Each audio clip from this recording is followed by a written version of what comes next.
Hi guys, and welcome back. In this video, we will be doing a deep dive into the Mount Nyiragongo Eruption case study with some integrated exam style questions for practice.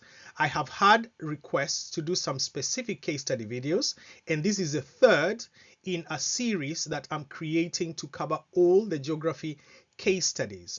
Please make sure that you're subscribed if you'd like to receive notification when they are uploaded. Also, let me know whether there is a particular case study you'd like me to cover that is not already on the case study in the case study playlist. Okay, let's begin. Mount Nyiragongo is in the Democratic Republic of Congo in Africa. And the first thing that we will start with is looking at why the DRC or Democratic Republic of Congo is vulnerable. Now, vulnerable means more likely to experience negative impacts when exposed to hazards. And that will mean having a reduced capacity to prepare, predict, and protect against those hazards. Now, the first reason why the Democratic Republic of Congo are vulnerable is its location and tectonic settings. Now, Mount Nyiragongo is on a divergent plate boundary where the Nubian plate is moving away from the Somalian plate. So as those plates are moving away from each other, and as they pull apart, the Rift Valley continues to sink down. So because the plates are moving away from each other, as you can see here in this diagram, so this plate is moving away in that direction, this other one is moving away in that direction. So that causes this land here in between to sink. Now, because of that sinking, it means that the magma that is below the ground here is then pushed downwards. And then due to that, well, it's put under pressure rather. And because it's put under a lot of pressure, it then pushes upwards. And that is what causes Mount Nyiragongo to erupt. Now, as you can imagine, this plate is not sinking all the time. So sometimes it will get stuck. And obviously during the times when it's stuck, a lot of pressure is building up. So when that plate, when the plates pull apart a little more and there is an opportunity for the Rift Valley to sink further, it means that it will be a sudden sinking, a sudden movement downwards, which will then pressurize the magma and then thrust that magma upwards very, very quickly. So this is a tectonically active area, making Mount Nyiragongo quite active and making it a volcano that can erupt suddenly at any time, therefore posing danger to people living nearby. So that makes people in this particular area vulnerable. The second reason why the DRC is vulnerable is the proximity of Mount Nyiragongo to densely populated areas such as the city of Goma. Now, the city of Goma is only 20 kilometers away and has a population of 2 million people.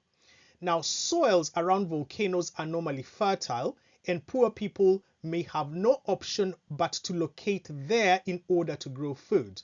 Now, volcanic soils or soils that are formed in volcanic areas are fertile because the lava the magma that comes up onto the surface to eventually become lava, which then flows over the land, normally has a lot of minerals and nutrients in it. So when it eventually turns into soil, that soil makes very good land for farming.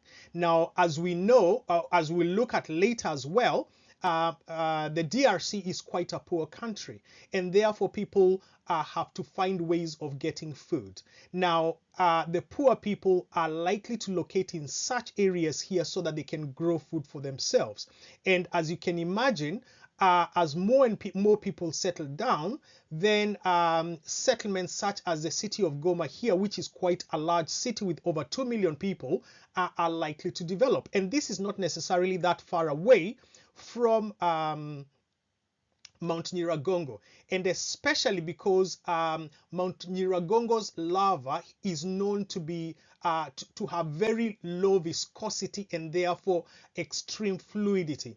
Now, viscosity refers to how thick the lava is, and if it has low viscosity, it means that it's very fluidy, if I may use, well, it's more fluid rather, and because it's a lot more fluid, it means that it can run along a lot faster, up to speeds of 37 miles an hour, and that it can also flow for long distances. Now, as you can see here in this particular diagram here, or picture, or whatever they see, well, in this diagram here, the 2002 eruption, which is what we are talking about, had lava that flowed really far away. Long distances rather, okay, because it covered the entire, all the way up to the city of Goma.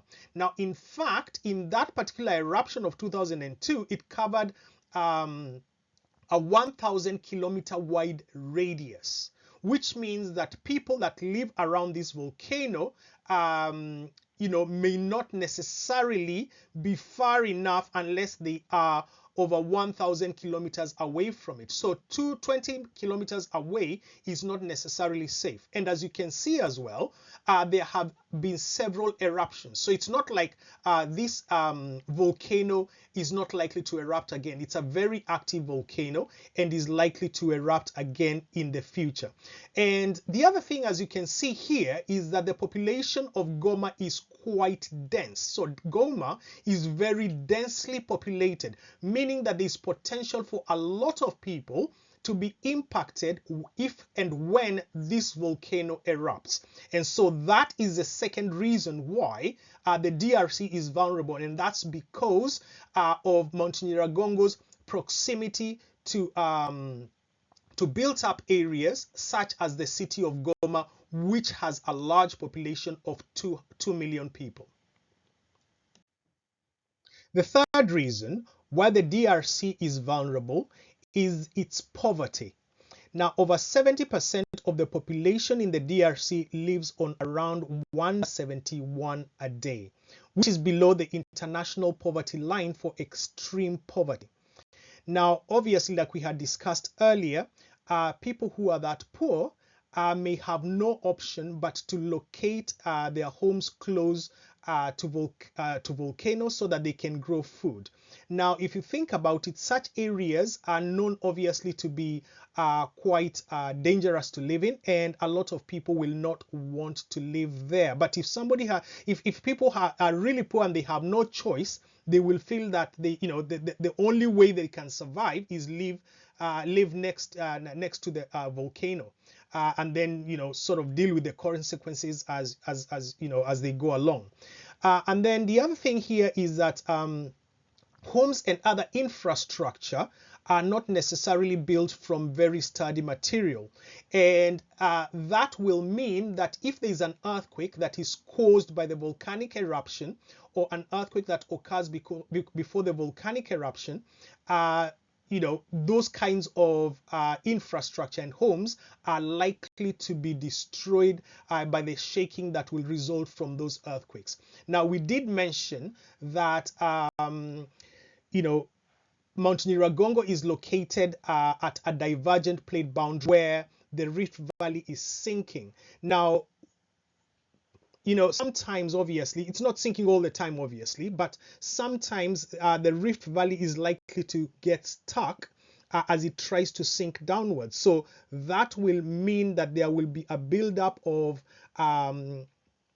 pressure, and then when the plates diverge a little more, that pressure will be suddenly released as the Rift Valley sinks downwards.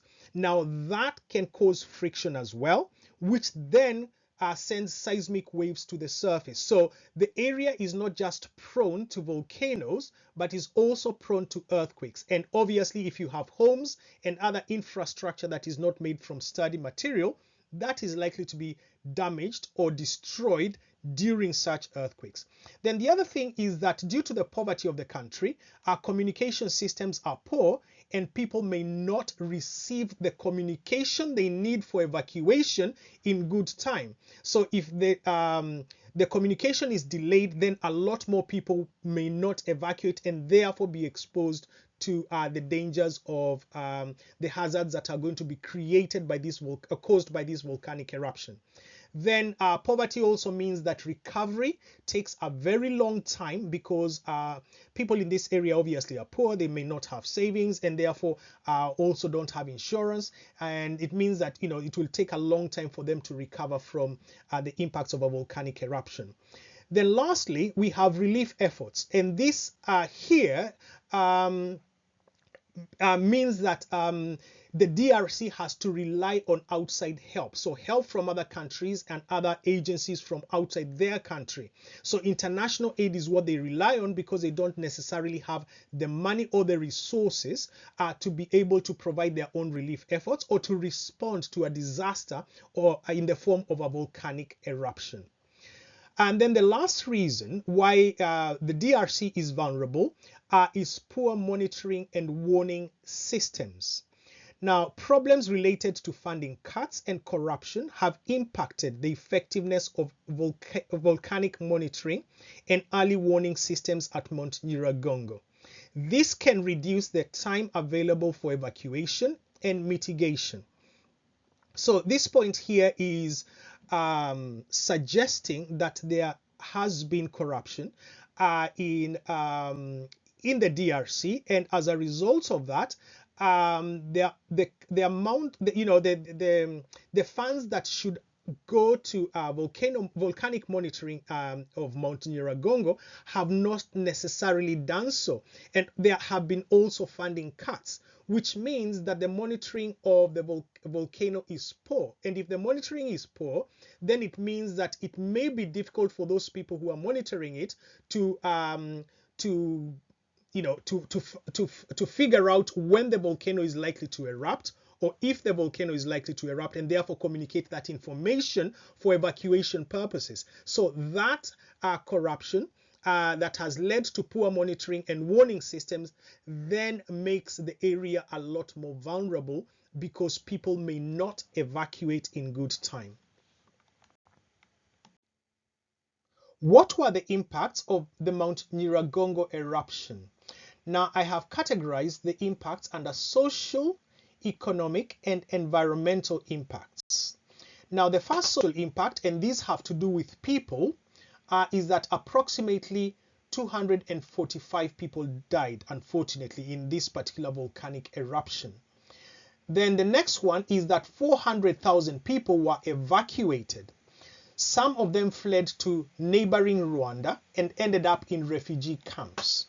Now, when talking about these impacts here in an exam situation, you'd need to think about what the implications of these impacts would be. So, for example, if they have moved, if people have gone to a refugee camp, it means that they are likely to be living in crowded conditions. And obviously, they have been made homeless, and that's why they have moved to those refugee camps. Now, food may be a problem because they are not able to grow their own food and therefore are relying on food supplies from elsewhere. And like we had mentioned before, Rwanda is quite poor and therefore have to rely on international aid. Now, that aid may not come immediately, and in the interim, it may be very difficult for these people to have food. Well, it would be difficult for people to have food in these refugee camps. Water is also likely to be a problem. And not just water, obviously they're likely not to have flowing water in some cases, meaning that sanitation and hygiene is also compromised. Now, what does that mean then? That means that there may be spread of diseases like dysentery and cholera and so on as a result of poor sanitation and hygiene. So when thinking about the impacts, we have to think about the wider issues that may relate to those impacts and be able to argue them in an exam situation. Okay, so the next one here is 12,500 homes being destroyed and over 120,000 people being made homeless. Now, the homes here being destroyed is both social and economic, because social in that people have become homeless, and then economic because those homes will need to be rebuilt, or people will need to be rehoused, so given new homes or provided with new homes. Then next here we have medical centers and mains water supplies affected, leading to threat of disease. So medical centers here may have been destroyed either in the earthquakes or by the lava as a result of the volcanic eruption, which means that people that needed medical attention could not get that at those medical centers. Now that can lead to more casualties as well if we were to argue this in an exam situation. And then the mains water supplies obviously can also be damaged by earthquakes and the lava. And that obviously means that sanitation is going to be greatly reduced. Hygiene is also going to be reduced, and therefore the threat of disease is high. Okay, so moving on to economic impacts here, we have the first one being a third of Goma being destroyed.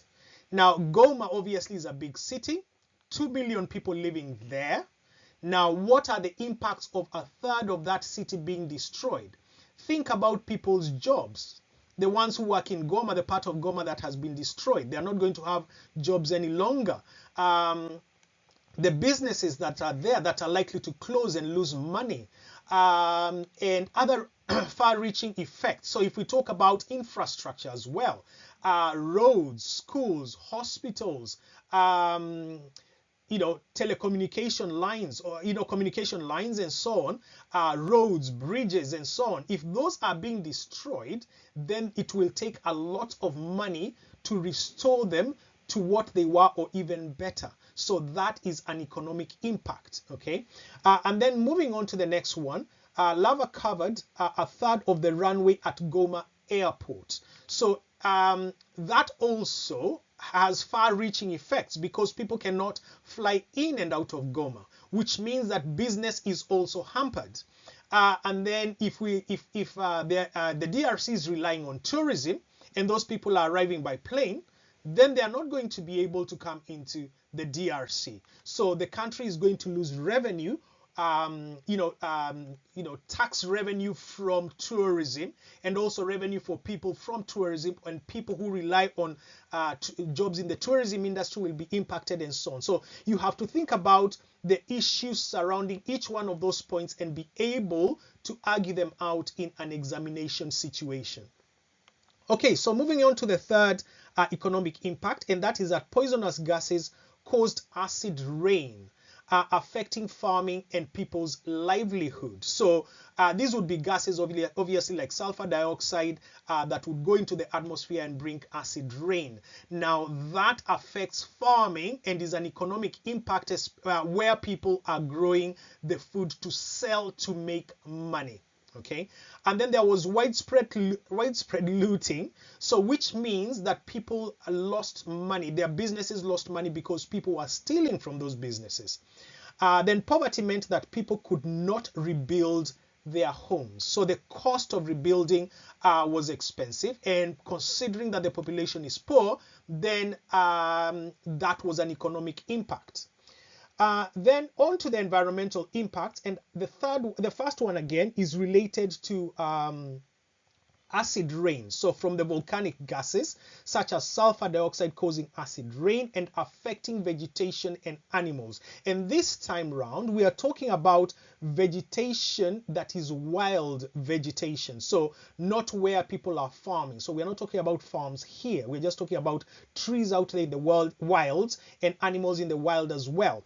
And you may have noticed in the first one of the first slides that we looked at, where we were talking about the divergent plate boundary on which this area is located, that particular area showed Lake Kivu, right? So Lake Kivu is a lake that is very close to this particular area, and the sulfur dioxide also actually affected Lake Kivu. So you can imagine that any fish in that particular lake are likely to have been affected by the poisonous gases that were going into the water. So as a whole, the ecosystem in the area was affected, and the ecology of the area was affected. So that is an environmental impact. Then other gases like carbon dioxide also pose a threat to human and animal health, with some deaths attributed to carbon dioxide poisoning. Okay, so we have two exemplar exam questions here, and the first one is a 4-mark question, and you are being asked here to explain one social and one economic impact of a tectonic hazard in a developing country. So it's picking one of, an impact from social here and one from economic, and explaining each of them. So that would be worth 4 marks. And then the 8-mark question here is to assess the importance of impacts of either earthquakes or volcanoes in an emerging or developing country / emerging country. In this case, it's an emerging country and it's Mount Nyiragongo. So these are questions to think about based on the information on this slide here, which has to do with the impacts of the Mount Nyiragongo eruption. Now we'll be covering the answers to these questions in a different video. How was the Mount Nyiragongo eruption managed? So due to the Democratic Republic of Congo being one of the poorest countries in the world, the government did not have the money and the resources to deal with the devastation caused by the eruption. The relief efforts were led by other countries and international organizations. Now, having said that, it's important to note here that poor countries like the DRC do not have the capacity to deal with to respond to a hazard like this volcanic eruption on their own, and therefore will need external help. Now, that is in contrast to the richer countries or HICs like Japan, which is a case study that we'll be looking at after this one, who have the capacity and the finances, obviously, and the resources to be able to respond without necessarily needing outside help. So that's the key difference between HICs and LICs. So there were several organizations or international organizations and countries that stepped in to help the Democratic Republic of Congo after this eruption. So the first one we shall look at is the UN. And the UN sent 260 tons of food meant to feed 70,000 people in a week. They also provided other humanitarian aid and relief supplies. Now, the food, we talked about people who are living in refugee camps. So those people are likely to have needed food because they were not living in their home setting where they would have access to their farms and therefore food, and the UN did well to step in and provide this food for these people living in those camps. Okay, and then the second one here, the second organization is Oxfam, and Oxfam provided water cleansing equipment for the people in the refugee camps to stop the spread of disease through contaminated water. Now, if people are living in refugee camps, it means that access to water may be a problem, and they may end up drinking water from sources that are not safe. So that water is likely to be contaminated. So Oxfam stepped in to give that water cleansing equipment to ensure that, people were not drinking contaminated water and getting sick out of that, because we do know that contaminated water can lead to diseases such as typhoid, dysentery, cholera, and so on. Then we have the World Health Organization as well. And the World Health Organization conducted measles vaccinations to stop its spread in the refugee camps. Now, if you remember, we had talked about medical centers having been destroyed in the eruption, which would mean that people who were scheduled or due to have vaccinations, especially for measles, were not going to have them because those medical centers had been destroyed. And therefore, the World Health Organization stepped in to stop, the spread of measles, do not to vaccinate those people so as to stop the spread of measles in the refugee camps. They also provided or supplied emergency health kits, trauma kits, and provided personnel like epidemiologists. Now, epidemiologists are people who stop the spread of epidemics. So epidemics here being diseases that spread especially in areas that are overcrowded. So refugee camps would be an example of where disease spread can take place very quickly.